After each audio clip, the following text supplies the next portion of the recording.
What's up, everybody, man? Coach Brisson, double wing coach here, man. Bringing you some, just some more football stuff. Now that the football season is upon us, I get a lot of, coaches hitting me up around this time. So, also, shout out Coach Johnson.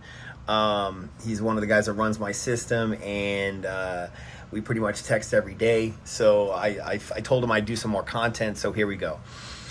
So what I want to do today is I want to talk about how some teams will try to defend you with you coming out in the double wing, because if you use it for more than a season or two, usually the teams in your division will figure out that you're running the double wing, and they'll probably go online trying to find out what is the best way to stop it. And I think as offensive coaches that are trying to get better at their craft with youth football, need to kind of understand like what defenses are going to do to try to stop you. That way you can better coach your kids in either what to expect during like a walkthrough the day before a weekend game, whatever. You should just understand the defenses and understand some of the more sound defenses and some of the more sound techniques that are going to be used against you. So sometimes I go online and seeing like how coaches are trying to stop the double wing, and I came across an article by Dave Cisar. Dave Cisar is a highly regarded football coach. Much respect to dude.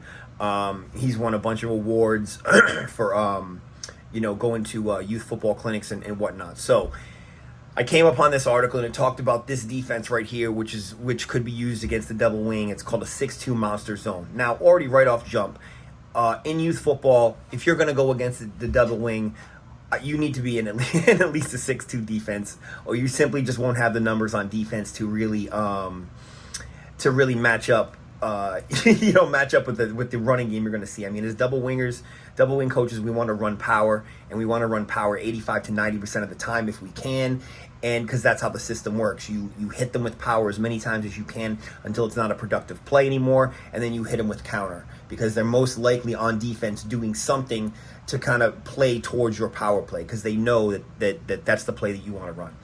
So Dave Cisar's article talked about being in the 6-2 monster zone. So I wanted to basically, for all the coaches that are running my system, I wanted to basically draw up Ray 34 power, which is your base play. I'll actually call it Bear Ray 34 power, because as you notice, my 4-back is right here in the bear alignment, so he's aligned to the right. I like doing that because it shortens his distance to the kick out. So we'll kind of talk about that in a second. But essentially what you're looking at is the double wing offense, double tight, double wide with an offset right fullback.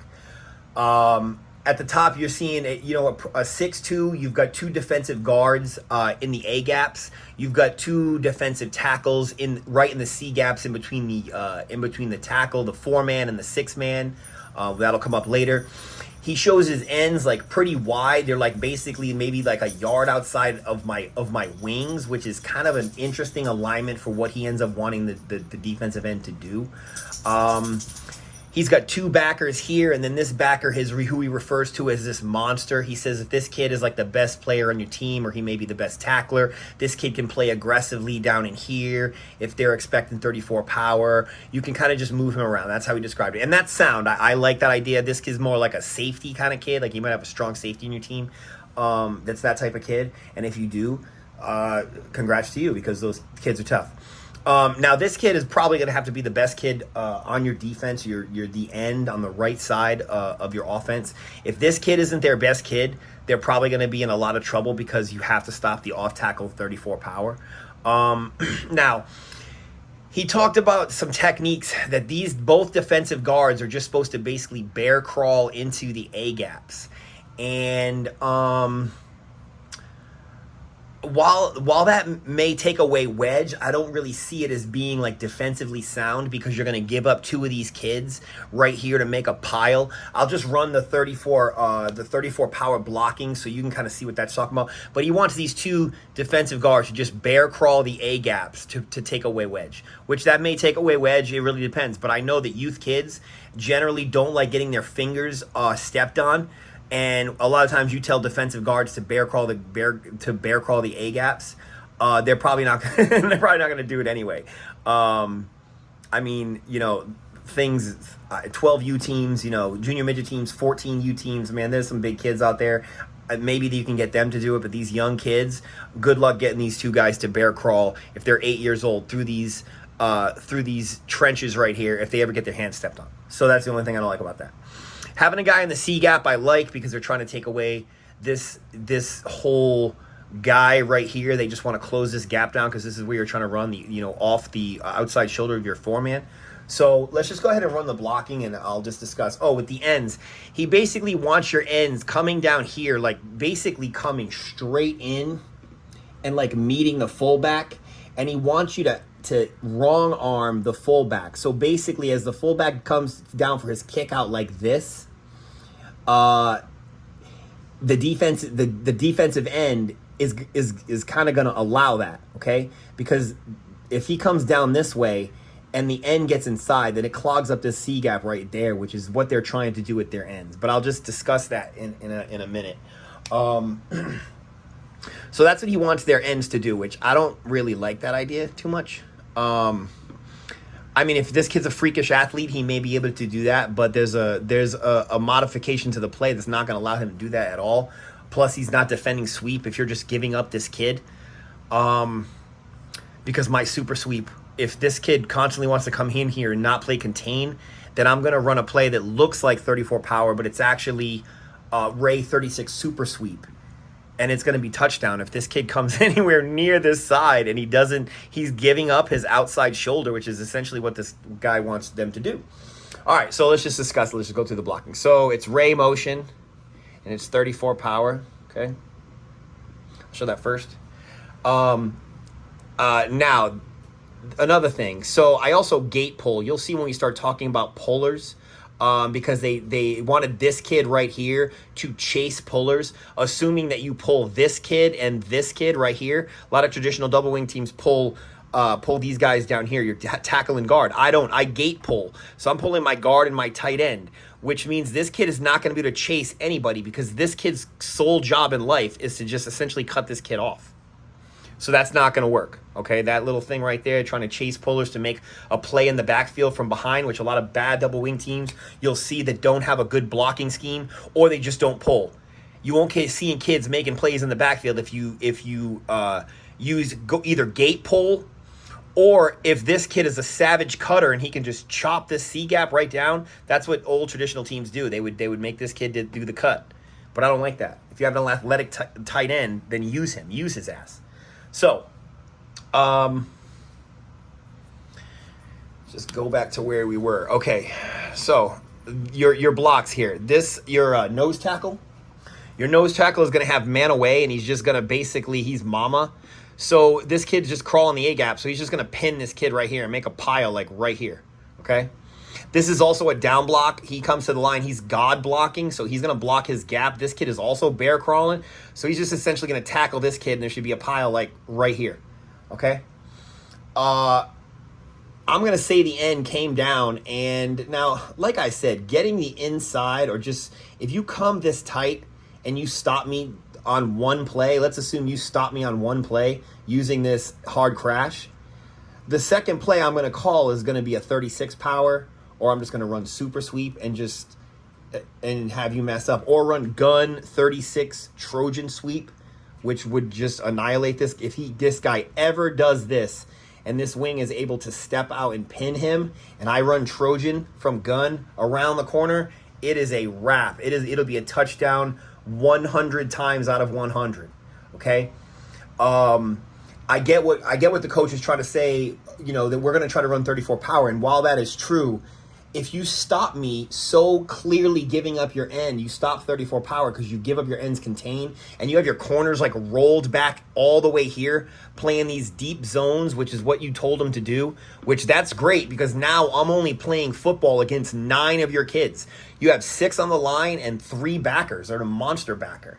So you got these corners rolled back here, which is, if you're expecting a pass, that's fine. But it's going to be 11 on 9-man football. So, all right, so he gives them up, and let's say my fullback makes the kick out, and he's just better than this kid. And he makes the kick out, and he forces the seal, okay?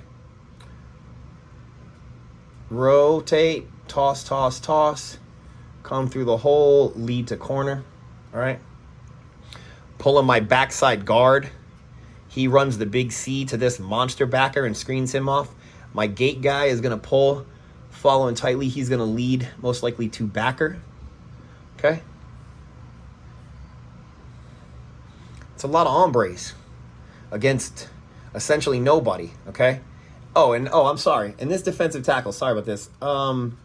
This guy's blocking God. So he's going to block his outside gap. Gap, no. On, no. Outside gap, yes. He blocks this guy. This guy's blocking gap down backer. He sees a dude in his gap. Okay, so you have a double team right here. So if my kids double team this kid, he instructed his kids to die in the hole, basically to give yourself up and make a pile right here, which, okay, that could possibly slow my running back down, but I'm not sure because I've got a leading guard coming through the hole. I've got a tight end coming through the hole. If this works out timing based, this tight end is going to be right around this area as the wing back gets the toss and starts heading upfield. You just don't have enough numbers there. Yeah, you just don't have the kind of numbers that you would need to make that work. And if you give up this end, you can even run 38 power, okay? And then you run 38 power. Let's just assume you run 38 power. All your pullers know to just widen their tracks. Because if this guy ever gives this up, your 8-man would be blocking good. Because he's the at-man. 38. When I run 38 sweeps, he's kind of like the at-man. It tells him to do what you want him to do on this end. Okay? Because he'll be blocking good. So gap, no. On, no. Outside gap, yes. That's your guy. And I would just tell my wing to do just that. Just bloop and just pin him inside here. And once that happens, all these pullers will widen their tracks out. So now they're coming out here. Okay, your gate guy is coming way through here. Okay? Quarterback, tossing the ball and then just getting wide because it's going to be almost like a sweep. And then your 3-back, instead of taking this tight track inside this end, who's just he's wrong arming my fullback. This guy just changes his track to way out here. It's a wrap. The closest guy you got is maybe this corner.